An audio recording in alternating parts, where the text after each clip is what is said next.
Peace, peace. All praise to the Most High God of Abraham, Isaac, and Jacob, and peace to everybody that's watching and listening. In Jesus' name, today is the Sabbath day, so let me say blessed Sabbath to all of those that honor it. The seventh day, which we know as Saturday, and it is not optional, even though the Christian world makes it seem as such. I don't know if I'll get to upload this on the Sabbath, but if I do happen to, then blessed Sabbath to all of y'all. Distressed or depressed and stressed out servants of God.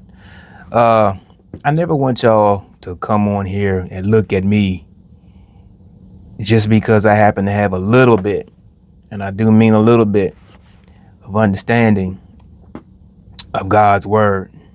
That I'm somebody that has this thing all figured out. You know, I'm perfect. I don't make no mistakes, because it's kind of easy to kind of get caught up in that when somebody's teaching the book. Like, man, is this brother perfect? No, I'm not. And I put together a lesson like this just as much for my sake as y'all's sake, that I need to be reminded sometime. I need to read the stories of David, King David, right? How in Psalm 6, it said that he made his bed swim with tears, right? Psalm 6 and Psalm 6 and 6 says, I am weary with my groaning. All the night make I my bed to swim. I water my couch with my tears. This is King David, a man after God's own heart, that was clearly going through it. And we're going to look at Job. A lot of y'all might be familiar with the story of Job. You know, I don't know anybody that went through what he went through in the span of 24 hours, right? Then we're going to look at Elijah briefly, a prophet, a great prophet for the Lord. You know, even Elijah, he got tired, right? And then ultimately Jesus, the Messiah himself, when he came and he took on the form of a man, that he was able to feel what we go through, right? He was able to have human feelings. Even he went through it right before he had to lay down his life and let people kill him. So I find myself, some of the things that I go through, some of the things that I pray about, go back and watch my last lesson about prayer and why it may not be working, so that you think. I just be like, man, Lord, like, what's going on here? And some days I'd be like, feel like, why am I doing this? I got to remind myself by reading these stories that were put here for us to read, that as a servant of God, you know, you a prime candidate. So we also need to figure out what a servant of God is, because the world going through it, there's no shortage of mental health therapists and psychiatrists and psychologists and, you know, substance abuse counselors. So we already know that we up against it as human beings. But for a servant of God, though, kind of seems like you would think that we would be able to catch a break sometime, right? And we're going to look at some examples, like I showed you, of people who knew God. They knew the Most High. They knew his word. And even though like I said, I got to remind myself sometimes, even though you know these things, right? You'll often find yourself like, what is going on here? Like, I'm going through it and I can't figure this out. So we're going to read it. It's going to be it might be a little long, but I think this is necessary because there's some stories in here that, you know, you probably didn't get in Sunday school. You just keeping it a buck with y'all. Like, you You didn't read that about David. You didn't read that Psalms. You read Psalms 23. Uh, you know, the Lord is my light. Whom shall I fear? You read those, but did you read that David said that uh, I my all the night make I my bed to swim. I water my couch with my tears, because David was going through it. He had um, for some that some of it was self-inflicted. Some of it was because he did that thing with Bathsheba, Uriah the Hittite's wife. He committed adultery with her, and the Lord punished him severely for that. And David understood that. And then he was also on the run in the wilderness from Saul, because Saul was jealous, wanted to kill him for no reason. So he was dealing with that. And then later on, he was dealing with, trouble in his own family. His son Absalom was after him, so he had a lot of issues, right? And then we also going to read that Job didn't do nothing. David, some of it was self-inflicted. So some of the things I look at myself like, I know some of it's self-inflicted. I know some of the things that I'm going through is because of my own self. But that don't always make it feel no better. And then ultimately we're going to figure out, why do we need to go through these things? Like, what is it trying to bring out of us? What is the goal, right? That could be a full lesson in itself as to why we go through this and what the prize is. But I'm not focusing on that today. I'm just focusing on depressed and stressed out servants of God. So let's go figure out, this is all according to the Bible, what a servant of God is. Not according to me. Everybody thinks they're a servant of God. Well, I ain't gonna say everybody, but the average Christian, they think when they be in church tomorrow on Sunday morning, I feed the homeless, I'm a nice person, I can quote a bunch of Bible scriptures, I wear nice fancy suits to church. The old ladies, they come in there they don't do that no more in church, but they would come in there, with the hat and the righteous lookingness, right? And there's nothing necessarily wrong with any of that, right? But what makes one a servant of God or a saint? Revelations 14 and 12. Y'all can read along in the King James Version. Revelations 14 and 12 is going to tell you in plain English what a saint is. Here is the patience of the saints. Here are they that keep the commandments of God and the faith of Jesus. You got to have both. But we get told, or I was told growing up in the Baptist church, that you ain't had to keep no law, that you don't got to keep the commandments. But then in the same breath, they'll turn around and tell you to keep the 10 commandments. Oh, I'm sorry. Scratch out the 4th one. Just keep the 9. All right.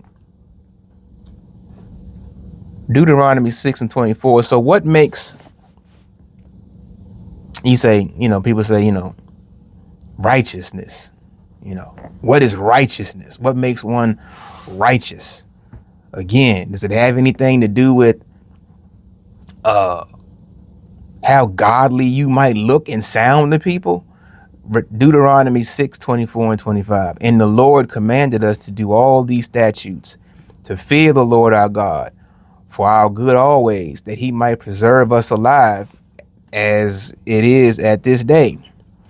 And it shall be our righteousness if we observe to do all these commandments before the Lord our God, as he hath commanded us. You see what that just said? And it shall be our righteousness if we observe to do all these commandments before the Lord our God, as he commanded us. All these commandments. What about remember the Sabbath day?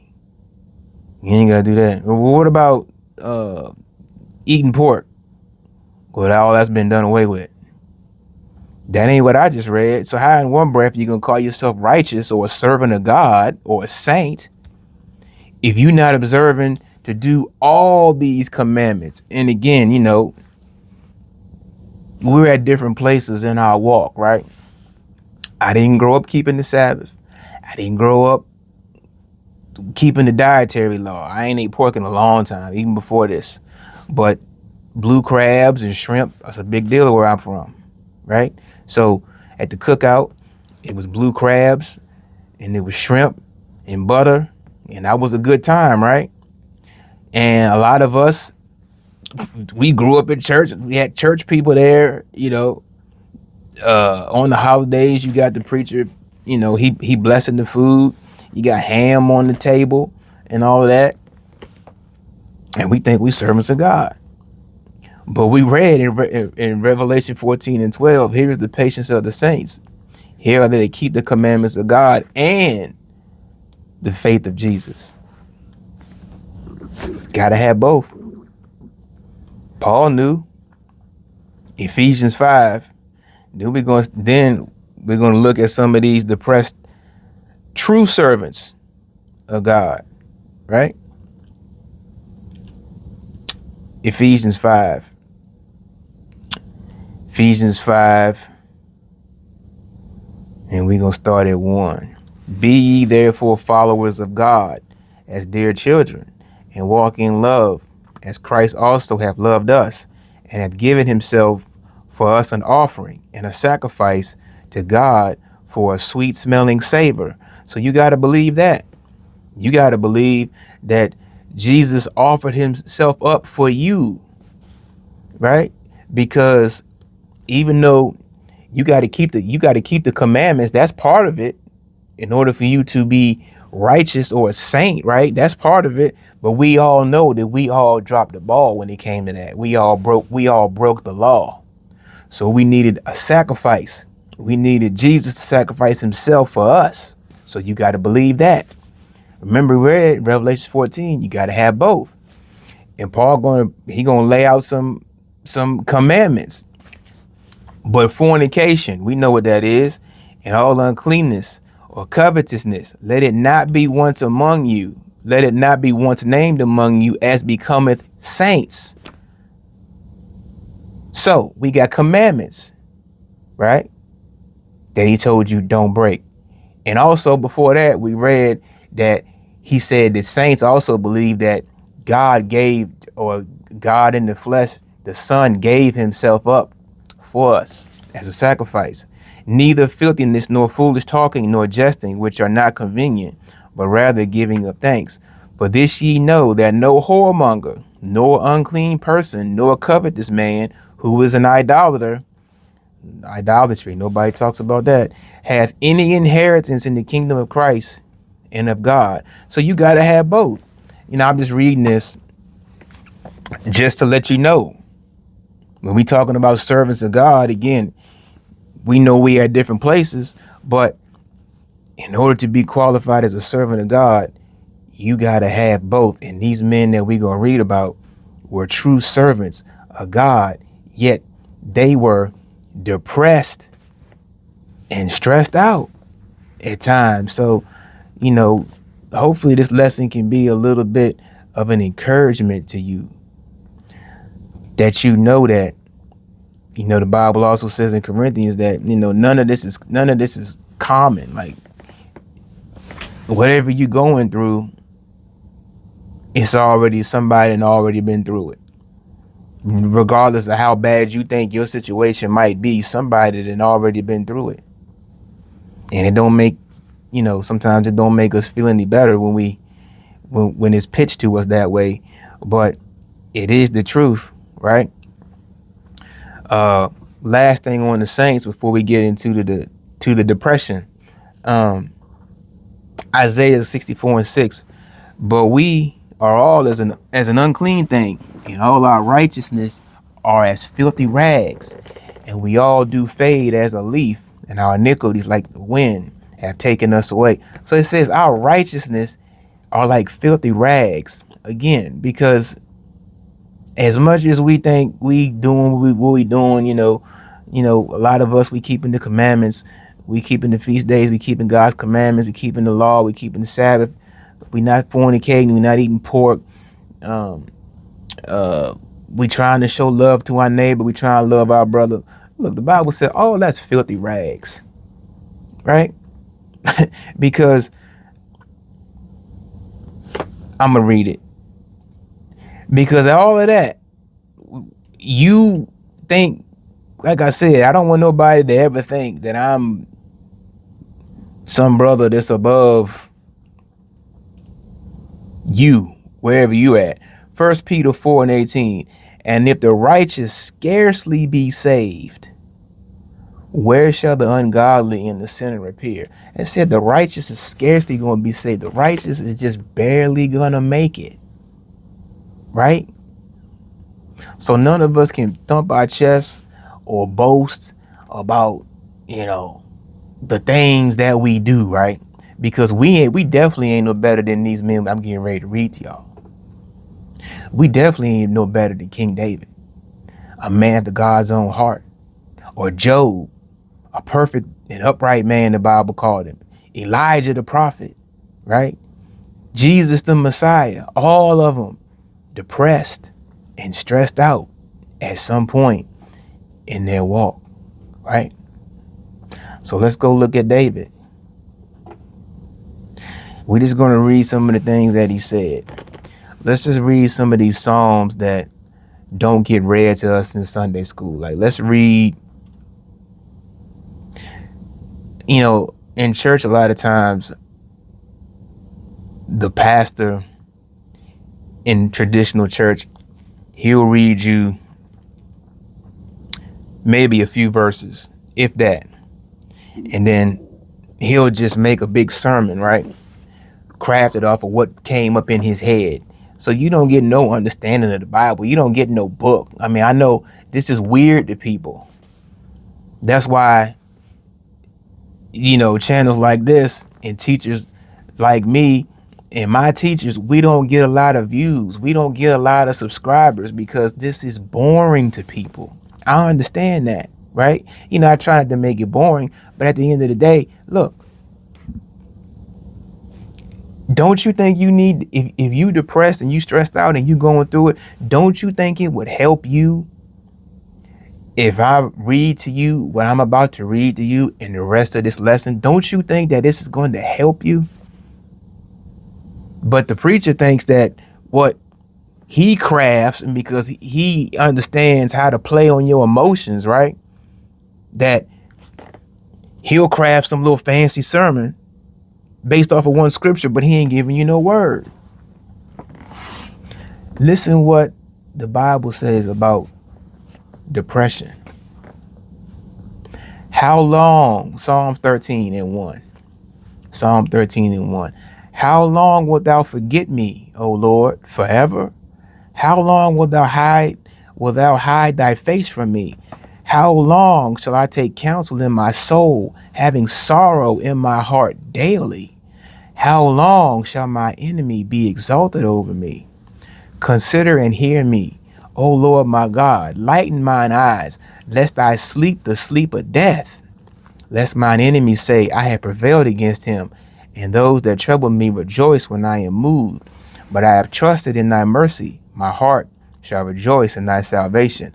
I will sing unto the Lord, because he hath dealt bountifully with me. So even after all of that, David was like, look, but I've trusted in you. Even though he was just asking the question, how long will thou forget me, O Lord? Don't sometimes we feel like that? How long will thou hide thy face from me? How long shall I take counsel in my soul, having sorrow in my heart daily? I don't know about y'all, but I've been there. Consider and hear me, O Lord, my God. Lighten mine eyes, lest I sleep the sleep of death. He like, listen, help me with this load, lest I just go ahead and tap out, lest I just sleep the sleep of death. Deep. go somewhere else. Psalm, David, still going through it. Psalm 31 and 9 and 10.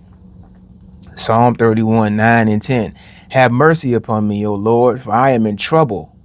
My eye is consumed with grief, yea, my soul in my belly. For my life is spent with grief, and my years with sighing. My strength faileth because of mine iniquity, and my bones are consumed. That sound rough, don't it? Mine eye is consumed with grief. Why don't nobody ever read this to us? When we going through things and we stressed and depressed, rather than a feel good sermon so that he can line his pockets with some money, like why don't nobody ever just read to somebody that's stressed out? Why don't nobody ever read to somebody that's going through depression? Like, look at what David went through.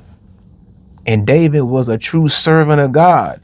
Somebody that read this might not be where David is, or might not even be close to where David is, right? But look, if David going through it, what make you think you any different?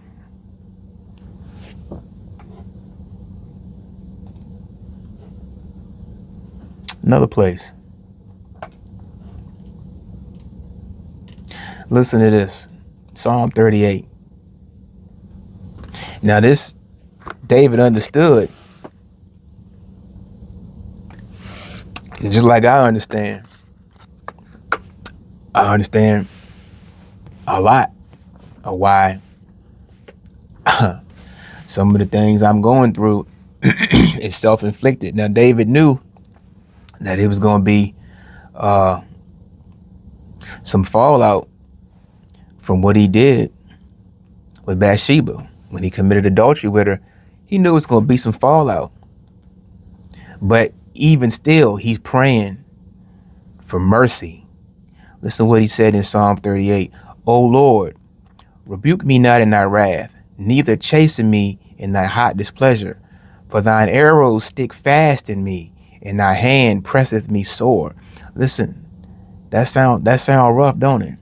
There is no soundness in my flesh because of thine anger, neither is there any rest in my bones because of my sin. So again, like David knew, right? He knew why he was going through it. For my iniquities are gone over my head as a heavy burden. They are too heavy for me. My wounds stink and are corrupt because of my foolishness. I am troubled. I am bowed down greatly. I go mourning all the day long. Doesn't that sound like depression? I go mourning all the day long when you just can't seem to pull yourself out of this funk that you in. For my loins are filled with a loathsome disease, and there is no soundness in my flesh. I am feeble and sore broken. I have roared by reason of the disquietness of my heart. Lord, all my desire is before thee, and my groaning is not hid from thee. He's saying, listen, I'm throwing it all on the table for you, Lord. My heart panteth, my strength faileth me. As for the light of mine eyes, it is also gone from me. My lovers and my friends stand aloof from my sore, and my kinsmen stand afar off. Friends and family, they ain't nowhere to be found. They also that seek after my life lay snares for me, and they that seek my hurt speak mischievous things, and imagine deceits all the day long. But I, as a deaf man, heard not, and I was as a dumb man that opened not my mouth. I think we got the point. Let me skip down. For I am ready to halt, and my sorrow is continually before me. I'm ready to halt. I'm ready to throw in the towel. That's how I feel sometimes. Even though it be self-inflicted, it's like I'm ready to give it up. For I will declare mine iniquity. I will be sorry for my sin. That's enough on that. But I just wanted to come there to show you that, like, hey, some of the stuff that we go through, that finds us depressed and stressed as servants of God is self-inflicted. But you got to hang in there. You got to keep the fight, right? Because you know that as a servant of God, that there is an expected end to all of this. I'm going to get there. Just hold on. First, we're going to look at Job. Y'all know the story of Job. If not, we're going to read about it a little because, hey,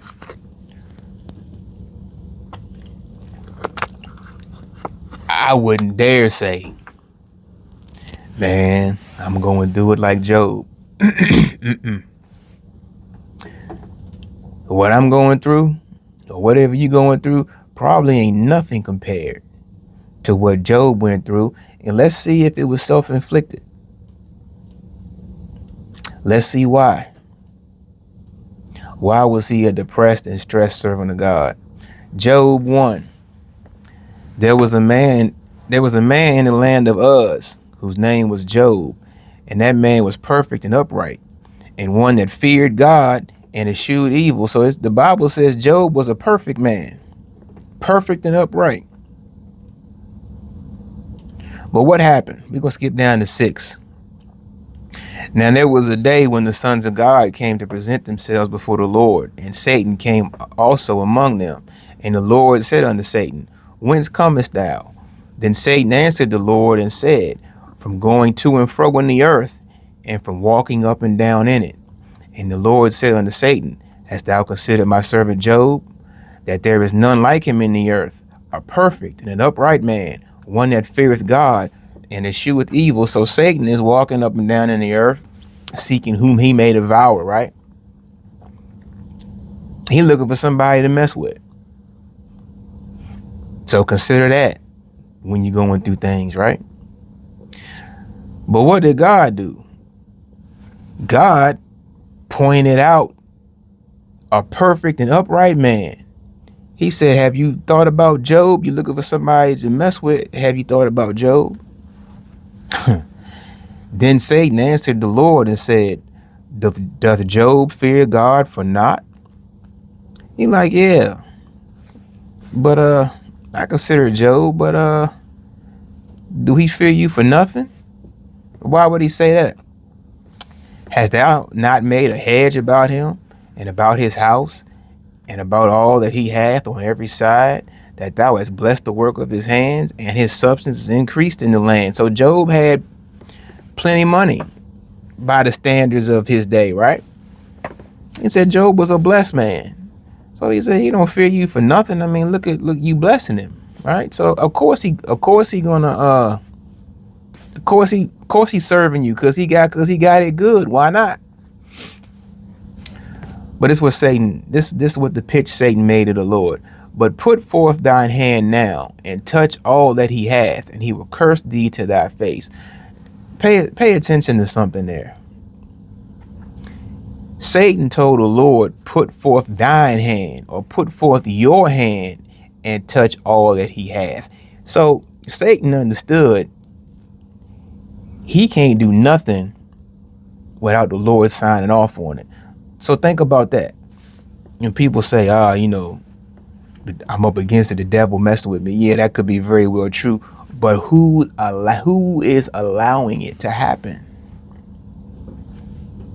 Put forth thine hand and touch all that he hath. And the Lord said unto Satan, Behold, all that he hath is in thy power. Only upon himself put not forth thine hand. So Satan went forth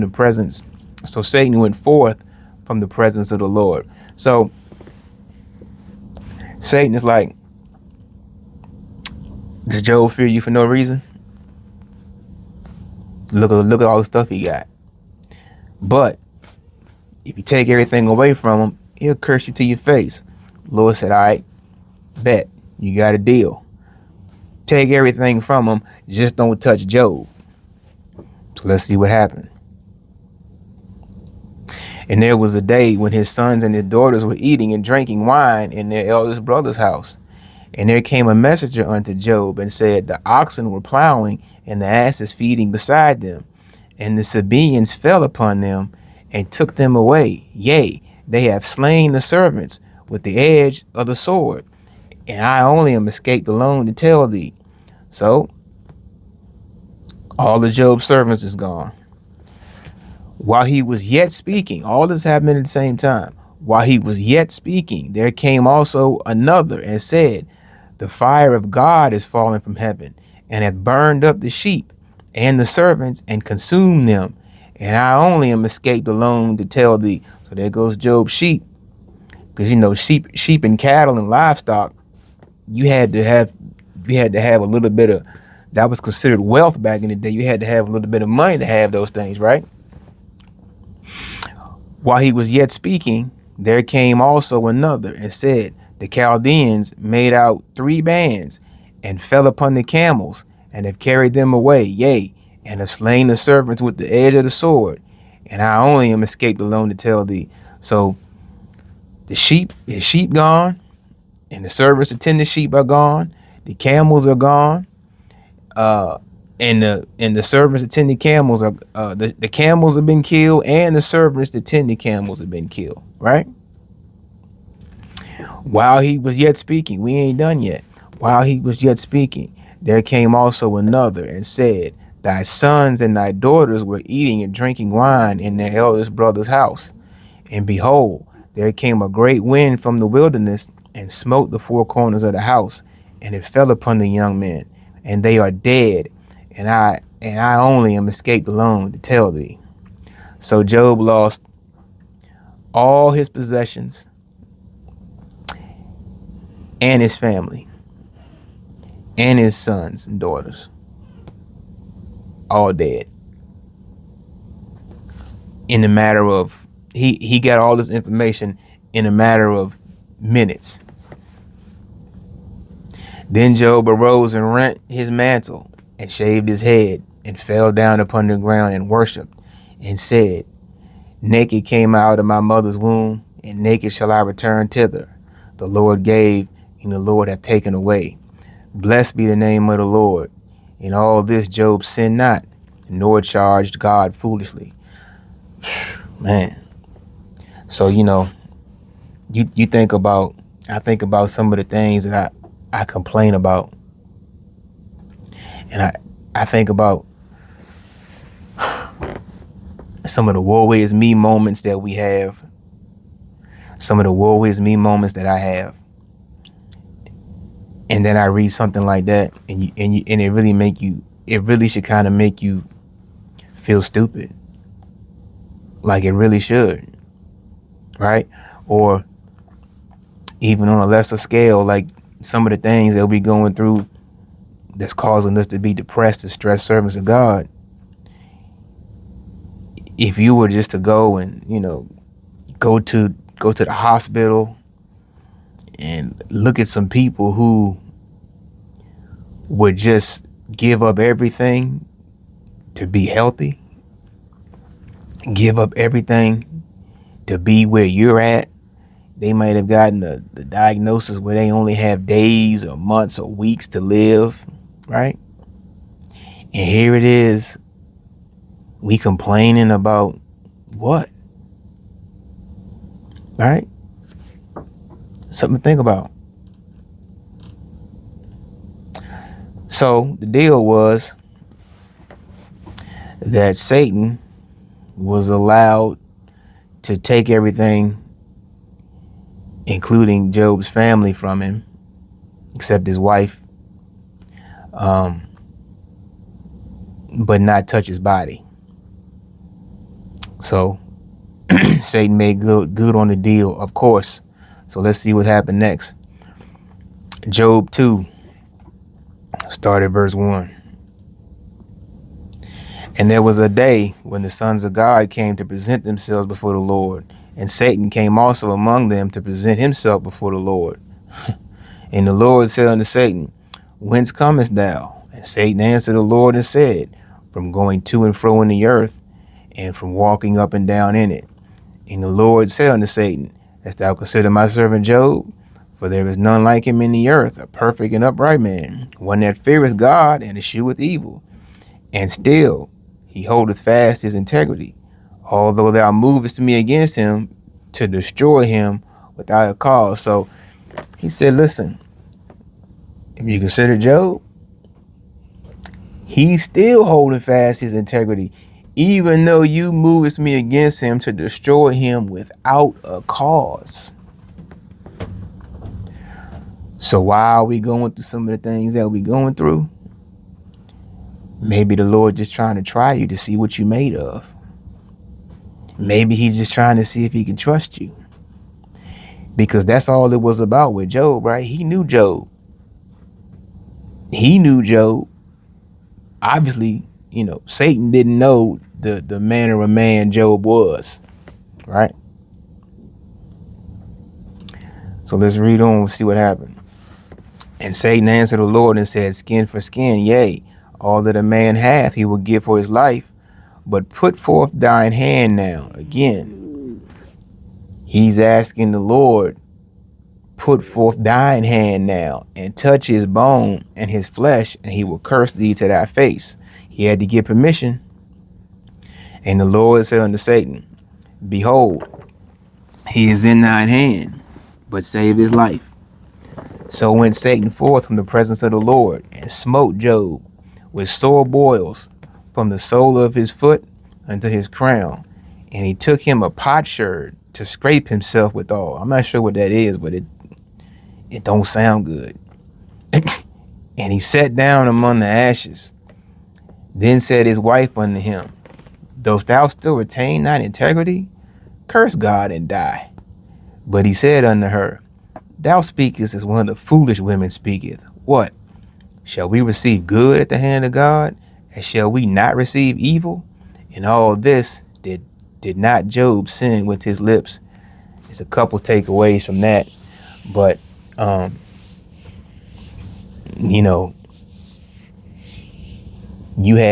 Job had the closest person to him looking at his circumstances. Look, Job, all our children are dead and we don't have nothing. And you still retaining your integrity? Look, you might as well just curse God and die. But Job said, you speak as one of the foolish women speak. What? Shall we receive good at the hand of God? And shall we not receive evil? In all this did not Job sin with his lips. So this lesson is pretty self-explanatory, y'all. I'm kind of just reading to you some stories that sometimes get overlooked, or giving you some examples of some people who have gone through things, who were servants of God, right? Job 3. This is how Job felt. Again, even though we read these things, I'm talking to myself too. Even though we read these things, right? It's not like we just gonna be like, oh, I'm going through it. I feel so good. Like, hey, I'm a servant of God. I'm catching all this hell. Yes, I feel great. Even though Job retained his integrity, listen to what he said. Job 3. Pick it up at 1.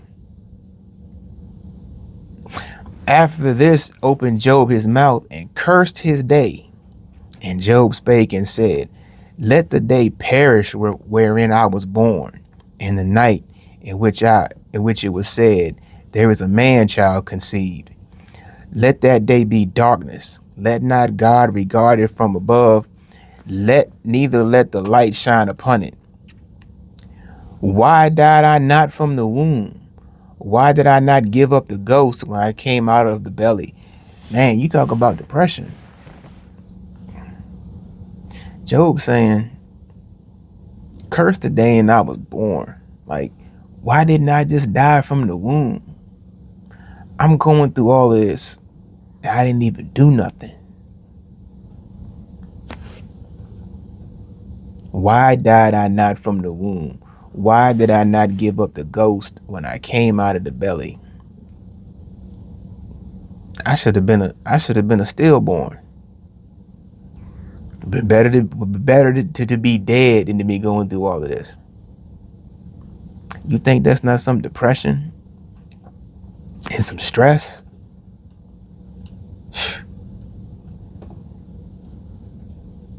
So just remember that. Let's go look at Elijah. Then we gonna look at the Messiah after this. If you read Job on your own, you know that the Lord ended up restoring everything that Job lost. So that's the lesson. I was getting ready to gloss over that, right? Like, even though he went through all of that for no reason other than I guess you could say, to prove a point to Satan, right? Like, look, this is my servant. This is my servant Job, a perfect and upright man. He went through all of that and he still retained his integrity. How many of us can say that? Myself included.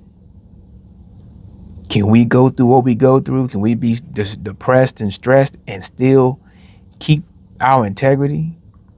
And we don't even go through the half of what Job went through. Let's look at Elijah, the prophet. Now, Elijah was a great prophet. And you read about Elijah, he went out and he destroyed a bunch of idolatrous prophets, Israelites that was worshiping Baal, right? A great soldier for the Most High. But what ended up happening? 1 Kings 1. And Ahab told Jezebel all that Elijah had done, and withal how he had slain all the prophets with the sword. So again, after just saying that Elijah was a great prophet, he was getting rid of all of these false prophets. That was Jezebel's minions, right? Then Jezebel sent a messenger unto Elijah, saying, so let the gods do to me, and more also, if I make not thy life as the life of one of them by tomorrow about this time. So Jezebel was like, all right, I'm going to make his life like the life of one of the prophets that he killed about tomorrow, about this time. And when he saw that, he arose and went for his life and came to Beersheba, which belongeth to Judah, and left his servant there. But he himself went a day's journey into the wilderness. So Elijah, his servants, he dropped them off. But he had to go into the wilderness and hang out by himself for a little while. And what happened?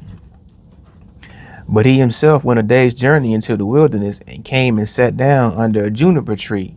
And he requested for himself that he might die, and said, it is enough now, O Lord, take away my life, for I am not better than my fathers. And as he lay and slept under a juniper tree, behold, then an angel touched him and said unto him, arise and eat. And he looked, and behold, there was a cake baking on the coals, and a cruse of water at his head. And he did eat and drink, and laid him down again. And the angel of the Lord came again the second time, and touched him, and said, arise and eat, because the journey is too great for thee. And he arose, and he did eat and drink, and he went in the strength of that meat 40 days and 40 nights unto Horeb, the mount of God.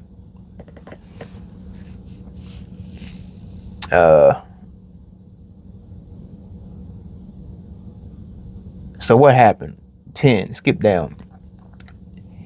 Let me read 9. And he came thither into a cave and lodged there, and behold, and the word of the Lord came to him, and he said unto him, what doest thou here, Elijah? And he said, I have been very jealous for the Lord of hosts, for the children of Israel have forsaken thy covenant, thrown down thine altars, and slain thy prophets with the sword. And I, even I only, am left, and they seek to take away my life. So what happened there? Elijah got tired. He got stressed out. He found out that, He had slain all the false prophets. Then now Jezebel after him. So, you know, even though Elijah was doing all these great things, he got tired. He got stressed out. He got depressed. And to the point where he was like, all right, I'm done now. But it says, he requested for himself that he might die and said, it is enough now, O Lord, take away my life, for I am not better than my fathers. Again, I know it's quite a bit of reading, but we're talking about great men of God that have requested. One said, take away my life that I might die. One of them cursed the day in which he was born and just was like, you know, I should have been born or stillborn. I should have been dead at birth. And then David was like, my couch swims with tears. So why you? Why not you?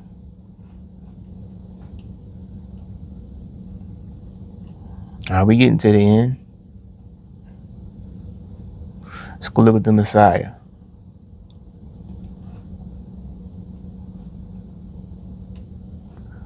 Let me back up. Where is it at? What did Job say?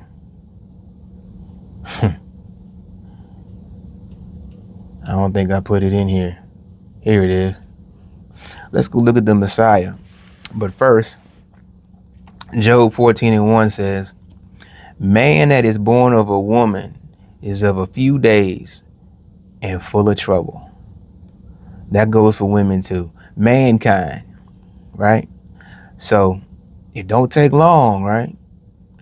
Man that is born of a woman, and all of us that are here listening to this video were born of a woman, including the Messiah himself. When he came in the flesh as a man, when God came in the flesh as a man, he was born of a woman. And guess what? They was trying to kill him. They was looking for him as a baby. He had to go and dip out of town and hide, right? Because they was looking for him as a baby to kill him. Man that is born of a woman is of a few days and full of trouble. Matthew 19 and 16 and 17. And behold, one came and said unto him, good master, what good thing shall I do that I may have eternal life? And he said unto him, why callest thou me good? There is none good but one, that is God. But if thou wilt enter into life, keep the commandments. This is Jesus saying, hey, why are you calling me good? Because when he was in the flesh, right, he was like a man, God in the flesh. But while he's in that flesh, he was like, and he said unto him, why callest thou me good? There is none good but one, that is God. But if thou wilt enter into life, keep the commandments. So if you in this flesh, and you particularly a servant of God, what make you think you're not going to be depressed and stressed after all the examples that we done read, right? Let's read Matthew 26. Let's go look at Jesus when he was getting ready to die, when he knew he had to give himself up to be killed a horrible and miserable death. Who would want to go through that? And you say, well, you know, this is God, he Jesus, right? But again, he got this flesh on him. He got feelings like us, right? So he was going through it. Listen to what he said. Matthew 26, 36. Then cometh Jesus with them unto a place called Gethsemane, and said unto the disciples, sit ye here while I go and pray yonder. And he took with him Peter and the two sons of Zebedee, and began to be sorrowful and very heavy. Then saith he unto them, my soul is exceeding sorrowful, even unto death. tarry ye here and watch with me. So, he told his boys, like, my soul is exceeding sorrowful. I'm going through it because of what I'm about to go through. Just hang out with me for a little bit. Just chill with me for 1 minute. And he went a little further and fell on his face and prayed, saying, "O my Father, if it be possible, let this cup pass from me. Nevertheless, not as I will, but as thou wilt." So again, just that flesh talking. Look, Father, if there's another way, think about it. Like the anticipation and the anxiety that you would be going through, knowing the death that's staring you in the face, knowing that what you about to go through. The human experience would be like, hey, man, if there's another way, let me know. Nevertheless, not as I will, but as thou wilt. I've found myself saying, God, is there another way around this? Like, whatever it is you trying to do in me, like whatever it is you trying to mold me into, whatever you working my patience for, trying to get me stronger. Is there another way we can do this? Because I'm tired. Nevertheless, not as I will, but as thou wilt. And he cometh 40, and he cometh unto his disciples, and findeth them asleep, and saith unto Peter, "What? Could ye not watch with me 1 hour?" So, sometimes you're going through it, and you reach out to your closest friends and your family, and they not really there for you like you need them to be, or like you would expect them to be. So like the Messiah said, he said, and he cometh unto the disciples and find them asleep, and saith unto Peter, "What? Could ye not watch with me 1 hour?" Like, dang, I'm getting ready to die here. You all you want to do is sleep. 41, watch and pray, that ye enter not into temptation. The spirit indeed is willing, but the flesh is weak. And he went again the second time and prayed, saying, "O my Father, if this cup may not pass away from me, except I drink it, thy will be done." And he came and found them asleep again, for their eyes were heavy. He like, they tired. Now I'm getting ready to die. And boy, they sleep again. They tired. All right, y'all. For he left them and went away again and prayed the third time, saying the same words. Then cometh he to his disciples and saith unto him, "Sleep on now and take your rest. Behold, the hour is at hand, and the Son of Man is betrayed into the hand of sinners." So he's like, look, y'all go ahead and chill. Y'all go ahead and get y'all rest. Time has come. I got to do this. Point being, you see that battle that the Messiah had within himself for a minute there? He said his soul was exceeding sorrowful, even unto death. Depressed and stressed, servants of God. But as we end this, what is it for? I could have made a whole lesson out of this, but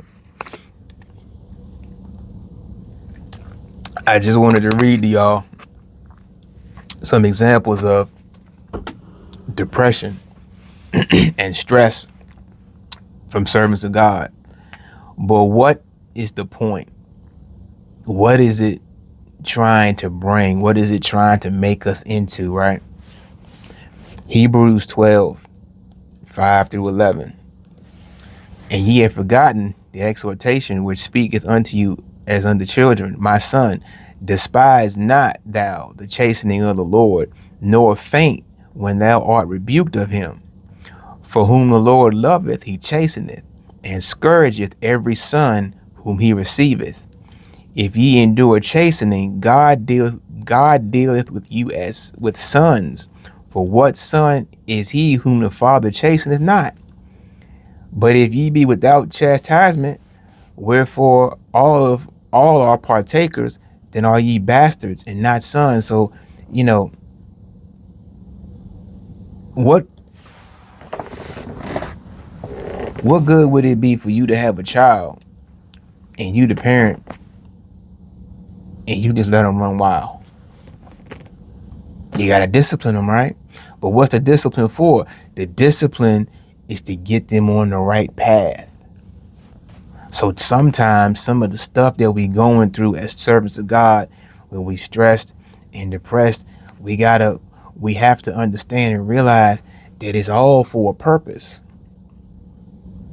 Furthermore, we have had fathers of our flesh which corrected us, and we gave them reverence. Shall we not much rather be in subjection unto the Father of spirits and live? For they verily for a few days chastened us after their own pleasure, but he for our profit, that we might be partakers of his holiness. Now no chastening for the present seemeth to be joyous, but grievous. Nevertheless, afterward it yieldeth the peaceable fruit of righteousness unto them which are exercised thereby. So all of this is to get us in line so that we make it into the kingdom. Again, that could have been a whole lesson, right? But despise not the chastening of the Lord when you are a true servant of God. Because either way you spin it, like even if you don't get what you think you got coming to you in this life, if you keep the faith and you keep the walk, here is the patience of the saints, you keep the commandments of God and the faith of Jesus, you will be in the kingdom. And sometimes you just got to look at it that way, right? Galatians 6, 7 through 9. Galatians 6, 7 through 9. Be not deceived. God is not mocked. For whatsoever a man soweth, that shall he also reap. But he that soweth to the flesh shall of the flesh reap corruption. But he that soweth to the Spirit shall of the Spirit reap life everlasting. And let us not be weary in well doing, for in due season we shall reap if we faint not. Let us not be weary in well doing. So why would he write that if that's not a possibility? For in due season we shall reap if we faint not. If it wasn't possible for us to faint, why would he write that? So, once saved, always saved. But why would you write a statement like that if it wasn't possible for you to faint? That doctrine don't make no sense. Psalm 94. And one more after this. Blessed is the man whom thou chastenest. Let me just read that. Psalm 94, verse 12. Psalm 94 and 12. Blessed is the man whom thou chastenest, O Lord, and teachest him out of thy law, that thou mayest give him rest from the days of adversity, until the pit be digged for the wicked. The Lord will not cast off his people, neither will he forsake his inheritance. Last place. Psalm 119. So when you're going through it and you're depressed and you're stressed out, as a servant of God, you can know that you're in good company, even though it don't feel like it, right? I could have took this lesson in so many different places, but I just wanted to show y'all some stories of depressed and stressed servants of God. Last place, and pay attention to this. Psalm 119 in verse 1. Blessed are the undefiled in the way, who walk in the law of the Lord. Psalms 119 talks a lot about the law of the Lord. Something that's you tell the average Christian that you keep the law, and boy, you would think that you just cursed. Psalms 119:33. Teach me, O Lord, the way of thy statutes, and I shall keep it until the end. Give me understanding, and I shall keep thy law. Yea, I shall observe it with my whole heart. 64. Pay attention to this. 67, I mean. Before I was afflicted, I went astray, but now have I kept thy word. Remember what we read about the chastening and what it's for? Because it'll get you back on track. He said, before I was afflicted, I went astray, but now have I kept thy word. 71. It is good for me that I have been afflicted, that I might learn thy statutes. Let me tell y'all, if I didn't catch and go through some of the things that I went through right before I would say I came into the truth, as we call it, I'd be way out in left field. I'd be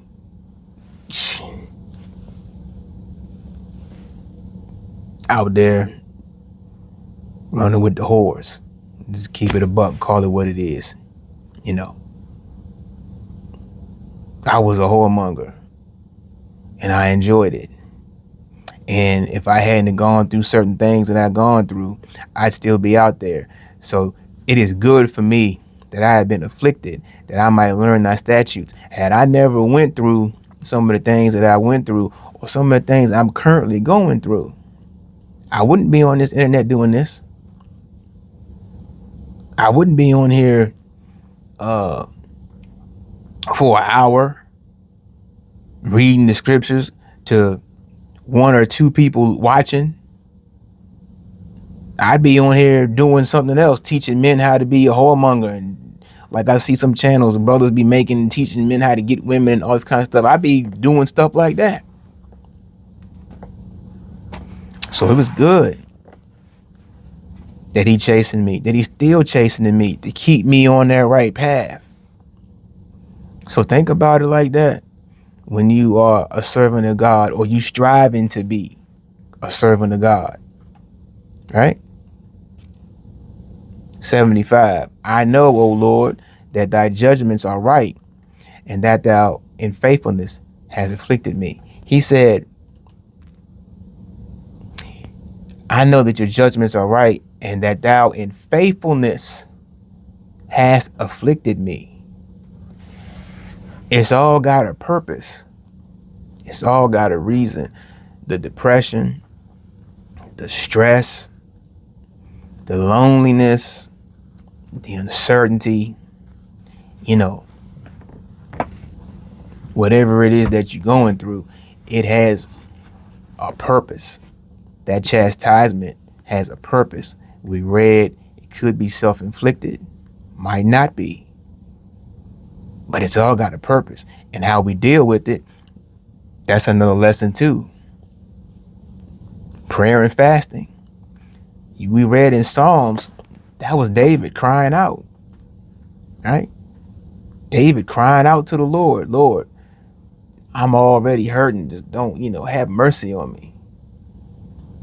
Don't beat me down to the point where I can't even, he said, who gonna praise you from the grave? Like, he's pleading for his life. Like, don't kill me. I ain't gonna be able to praise you from the grave. That's going through it. Last verse. Unless thy law, 92, Psalms 119 and 92. Unless thy law had been my delights, I should then have perished in mine affliction. The reason why I bought this scripture out was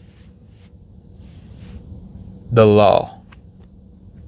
He said, unless thy law had been my delights, I should have then perished in mine affliction. That's what the focus is. But again, and I say this, I'm gonna wrap it up. You talk about the law in the average Christian church, that puts you out of there. Like it's some type of heresy. Well, you might as well rip the whole page of Psalms 119 out. Because David said, if it hadn't been for the law, I would have perished in mine affliction. And then why would you want to perish in your affliction and you breaking the law? What's that going, where you going to end up? Bible says in Revelation 20 something, 1 or 2, 21 or 22, I think, blessed are they that do his commandments, that they may have right to the tree of life and enter into the gates of that city. Right? So why go through all you going through and then just decide, you know what, God done forgot about me, I'm gonna go ahead and just live it up and be wicked? Job could have did that, but where would that have gotten Job? That's what Satan wants you to do. Satan wants you to do exactly that. For those of you who made it to the end of this video, I know it ain't many. It was long, and this one was a little bit. It wasn't quite as smooth. I didn't flow through it, quite as smoothly as I normally do, because I was thinking a lot while I was speaking. Probably obvious. You could probably see it. But again, that's exactly what Satan wants you to do. That's exactly what Satan wants me to do. Why you keep coming on here making videos? Ain't nobody watching. Why you keep keeping the Sabbath? You might well go out there and you know you need some money. Go ahead and take that job. Like, change your situation. God ain't sent you no wife. You know how to get women. That ain't never been an issue. Not bragging or boasting. That's just when you start early down that life of sin, you learn certain things. That ain't never been no issue. Why don't you go ahead and fall back into your ways? Rather than being just depressed and stressed out about your situation. Unless thy law had been my delights, I should then have perished in mine affliction. So with that, pray that somebody got some understanding and was edified in Jesus' name. Hopefully it was helpful to y'all. And with that, catch you in the next one. Peace.